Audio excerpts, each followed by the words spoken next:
Hello दोस्तों, हम लोग पिछले क्लास में पढ़ चुके थे अमाशय के बारे में और आखिरी छोटी आंत के बारे में। तो उसमें क्या क्या था उसी के बारे में पढ़ लिए थे। तो उसमें दो भाग आए, तीन भाग था। डोडेनम था, एगो जेजुनम था, एगो इलियम था। तो हम लोग पहले पढ़ेंगे डेडोनम के बारे में पढ़ेंगे। ठीक, यह आकृत और अग्नाशय से जुड़ा होता है। जो आकृत होता है, अग्नाशय जो होता है ना, उसी से जुड़ा होता है डोडेनम। तो पहला हम लोग पढ़ लेंगे आकृत के बारे में, जिसको हम लोग लीवर बोलते हैं, जिगर बोल सकता है। लीवर आकृत को बोलते हैं, जिगर भी बोल सकता है। अग्नाशय जिसको पेनक्रियाज बोलते हैं। इसी सब दोनों के बारे में, इसका क्या काम होता है, इसी के बारे में हम लोग पढ़ेंगे। तो हम लोग आकृत के बारे में पढ़ लेते हैं। आकृत जिसको लीवर बोलते हैं, यह मानव शरीर की सबसे बड़ी ग्रंथि है, जैसे पढ़ चुके थे हम लोग ये सब। इसका वजन, यकृत का जो वजन होता है, इसका वजन 1.5 kg से 1700, मतलब कि 1.5 kg से 1.7 kg तक होता है। मतलब 1500 से 1700 ग्राम का होता है। ठीक, इतना वजन होता है हम लोग का। जो लीवर है, इसका वजन होता है 1.5 किलो से 1700 ग्राम का होता है। इसका जो इसी में होता है पीत रस बनता है, जो हम लोग का तीतापन लाता है, पीत रस। इसी के द्वारा पीत रस बनाता है। इसी के द्वारा पीत रस बनाता है। और जो पीत रस होता है, इसका रंग कैसा होता है? इसका रंग होता है हरा होता है। इसका जो रंग होता है हरा रंग का होता है। यार यह जो होता है वह वसा को पचाने का काम करता है। इसका जो पीत रस होता है, पीत रस जो हुआ, इसका जो पीएच मान होता है, जैसे पीएच मान हम लोग जान गए थे, जैसे कि 0 से होता है 7 और 7 से फिर होता है 14 तक। जी, यह जो होता है 0 से 7 यह होता है अम्लीय होता है, यह होता है उदासीन होता है। और 7 से 14 तक होता है क्षारीय। समझ गए थे? अम्लीय किसको होता है, उदासीन, और क्षारीय किसको होता है। लेकिन जो हम लोग समझेंगे अब, पीत रस का पीएच मान कितना होता है, जो कि वसा को पचाने का काम करता है। ठीक, इसका जो पीएच मान होता है 7.5 से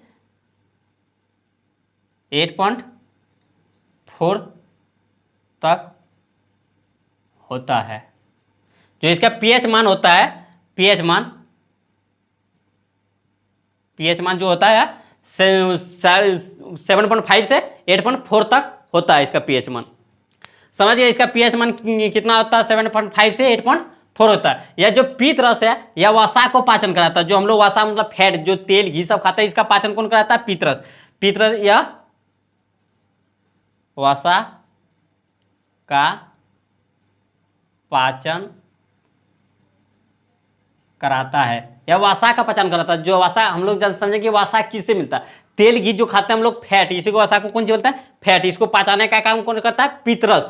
जो अगर आकृत हम समझ गए कि आकृत जो है पितरस बनाता है। पितरस ज्यादा हो जाएगा, हम लोग का शरीर में पितरस ज्यादा हो जाएगा। वह जमा कहाँ होता है? यही पितरस जो जमा होता है वह पिताशय में जमा होता है। जो आकृत जैसे रहता है ना, इस तरह आकृत रहता है। मान लो इस तरह आकृत है, आकृत इसी हो गया। इसी के द्वारा यहां जुड़ा रहता है, यहां रहता पिताशय जो रहता है, यहां रहता पेनक्रियाज। इसको कौन सी बोलते हैं? पिताशय बोलते हैं। इसको अग्नाशय बोलते हैं। अगर यही आकृत, अगर पितरस यहां पूरा बनाया, पितरस पूरा मतलब जितना काम था उतना बनाया, और अधिक जब हो जाता था पिताशय में, इधर से आता है पिताशय में आके जमा हो जाता है। हम लोग जब देखते हैं पिताशय जो रहता है हरा रंग का रहता है, जो इसका तीतापन पूरा रहता है। जैसे मीट उट खाता है, अगर पितरस फट गया, मीट में मिल जाता है तो पूरा तीता कर देता है, उसी को बोलता है पिताशय। ये किसका पाचन कराता है? वसा का पाचन कराता है, जो कि फैट है। उसका पाचन कराने का काम कौन करता है? पिताशय, मतलब पितरस पचाने का काम करता है। पितरस जो हम लोग पढ़े, पितरस का काम क्या होता है? या वसा को वसीय अम्ल में बदल देता है। जैसे कि वसा हम लोग बड़ा बड़ा फैट जैसे कि तेल घी सब खाते हैं, बड़ा बड़ा खाते हैं, इतना बड़ा बड़ा गोल गोल खाते हैं, इतना बड़ा बड़ा खाते हैं फैट वसा, और इसको किस में परिवर्तित कर देता है? इसको वसीय अम्ल में परिवर्तित कर देता है, जो कि छोटा छोटा हो जाता है। छोटा छोटा, जैसे हम लोग अगर खाने खाते हैं, जटिल रूप में खाते हैं, मतलब बड़ा बड़ा खाते हैं, उसको छोटा छोटा जैसे तोड़ देना, उसी को होता परिवर्तन कर देता है, बड़ा बड़े से छोटा में तोड़ना। वसा को वसीय अम्ल में तोड़ देता है पायसीकरण की विधि द्वारा। बोल देगा कि वसा को वसीय अम्ल में जो तोड़ता है वह किस विधि के द्वारा, तो वह पायसीकरण की विधि के द्वारा वह वसा को वसीय अम्ल में तोड़ देता, मतलब परिवर्तन कर देता है। और आगे हम लोग देख लेते हैं, अग्नाशय के बारे में। जैसे यकृत के बारे में पढ़ चुके थे, सबसे बड़ी ग्रंथि पूछ देगा तो वह यकृत है। वह उसका वजन 1500 ग्राम से 1700 ग्राम तक होता है। वह सब मानव शरीर का सबसे बड़ी ग्रंथि बोल देगा, और भारी भी ग्रंथि बोल देगा तो वह यकृत है। बड़ी ग्रंथि को भारी ग्रंथि भी यकृत है। हम लोग अग्नाशय के बारे में पढ़ेंगे, अग्नाशय कैसे ग्रंथि है, उसका काम क्या है।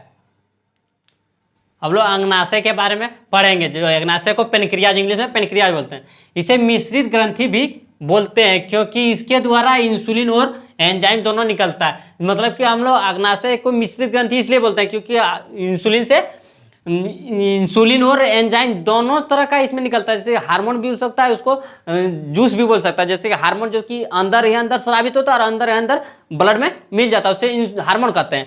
और जो एंजाइम होता है बाहर निकलता है, जैसे लार में एंजाइम पाया जाता है, टाइलिन एंजाइम पाया जाता है, ये सब एंजाइम हो जाए कि बाहर निकलता है लार के द्वारा। जैसे लार हो गया, ये सब कौन सी हो गया, बाहर निकलता है इसको, इसलिए इसका मिश्रित ग्रंथि बोलता है क्योंकि हार्मोन भी पाया जाता है और एंजाइम भी पाया जाता है, दोनों तरह का पाया जाता है, इसलिए इसको मिश्रित ग्रंथि बोलते हैं। इसे दो भाग में बांटा गया है। पहला हो गया अंतःस्रावी ग्रंथि और दूसरा हो गया बहिःस्रावी ग्रंथि। अंतःस्रावी ग्रंथि किसे, या इंसुलिन या हार्मोन स्रावित करता है। अंतःस्रावी ग्रंथि उसे कहता है जो कि अंदर ही अंदर स्रावित हो, जैसे हार्मोन। जैसे हम लोग जैसे कि हाइपोथैलेमस है, मस्तिष्क में हाइपोथैलेमस ग्रंथि है, वो हार्मोन स्रावित करता है, जो अंदर ही अंदर स्रावित करता है और अंदर ही अंदर ब्लड में मिल जाता है। जैसे कि हम लोग का जैसे तापमान को नियंत्रित करना, भूख लगना, प्यास लगना हाइपोथैलेमस कराता है, उस सबको कौन नियंत्रित करता है, अंतःस्रावित ग्रंथि, उसी के द्वारा निकलता है। और बहिःस्रावी ग्रंथि या एंजाइम या जूस को स्रावित करता है। जूस जैसे कि लार हो गया, आंसू हो गया, ये सब कौन सी हो गया, जूस जैसे के रूप में होता है। इसको कौन सी बहिःस्रावी, जो कि बाहर निकल, मान लो कि जो बाहर निकले उसे बहिःस्रावी ग्रंथि बोलेंगे।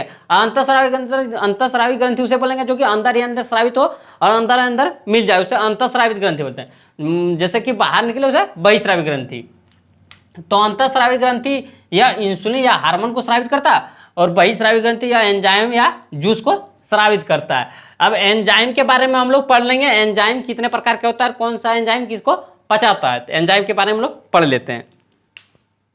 तीन एंजाइम बोले थे, इसमें तीन प्रकार के एंजाइम पाया था। वो कौन सा एंजाइम, एगो एमाइलेज एंजाइम पाया था, दूसरा ट्रिप्सिन एंजाइम पाया था, तीसरा लाइपेज एंजाइम पाया था। एंजाइम जो एमाइलेज एंजाइम है, इसका क्या काम होता है, स्टार्च जो हम लोग कार्बोहाइड्रेट खाते हैं, स्टार्च, उसको ग्लूकोज में परिवर्तन करना। जैसे ग्लूकोज के रूप में, जैसे डॉक्टर को उसके पास जाता है, बोलता है ना ग्लूकोज पी लो, तो ग्लूकोज किस में टूट जाता है, स्टार्च जो हम लोग कार्बोहाइड्रेट खाते हैं उसी को स्टार्च बोलते हैं, वो किस में टूट जाता है, ग्लूकोज में टूट जाता है। ठीक, स्टार्च ग्लूकोज में टूटता है। दूसरा हो गया ट्रिप्सिन। ट्रिप्सिन का काम कौन सी होता है, प्रोटीन को पेप्टोन में बदलता है। मतलब प्रोटीन जो हम लोग जो प्रोटीन खाते हैं, जैसे रोटी खाएं, अंडा खाएं, दूध खाएं, सबसे प्रोटीन मिलता है, इस प्रोटीन को पेप्टोन में बदलता है। फिर पेप्टोन को, जैसे प्रोटीन को पेप्टोन में बदल दिया पूरा पचा के, उसके बाद पेप्टोन फिर अमीनो अम्ल में बदल देता है।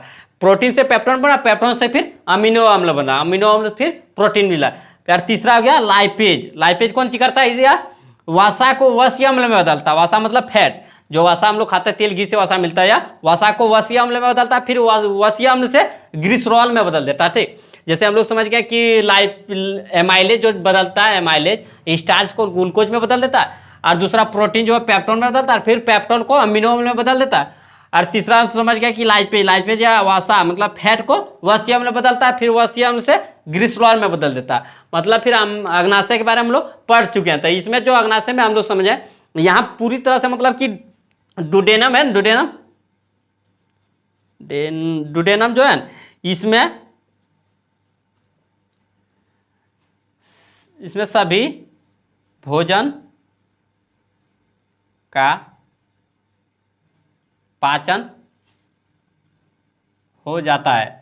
इसमें जितना भी भोजन है, जितना हम लोग खाएं, उसका पूरी तरह से पाचन कहाँ होता है, दुडेनम भाग, मतलब कि छोटी आंत के दुडेनम भाग में पूरी तरह से पाचन हो जाता है। उसके बाद हम लोग पढ़ लेते हैं बड़ी आंत का क्या काम होता है, जो कि अगले क्लास में हम लोग पढ़ा देंगे कि बड़ी आंत का क्या काम होता है, उसमें पहुंच गया। जैसे कि हम लोग समझ गए कि छोटी आंत का क्या काम होता है, कैसे पचाता है, प्रोटीन कौन पचाता है और कार्बोहाइड्रेट कौन पचाता है, वसा कौन कौन पचाता है, ये सब पढ़ चुके हैं हम लोग इसमें। अब आगे पढ़ाएंगे हम लोग बड़ी आंत पढ़ेंगे तो उसमें क्या किसका काम क्या है। उसके बाद हम लोग जैसे कि गुदा द्वार के द्वारा जो अपशिष्ट पदार्थ हम लोग का बचा शरीर में खाना, वो पचे हुआ भोजन को उसको बाहर कैसे निकलता है उसके बारे में पढ़ लेंगे। उसके बाद फिर पढ़ेंगे हम लोग श्वास के बारे में, श्वास कैसे लेते हैं। ठीक है दोस्तों, तो आज इतने रखते हैं हम लोग, फिर अगले क्लास में देखेंगे हम लोग बड़ी आंत के बारे में। थैंक यू दोस्तों।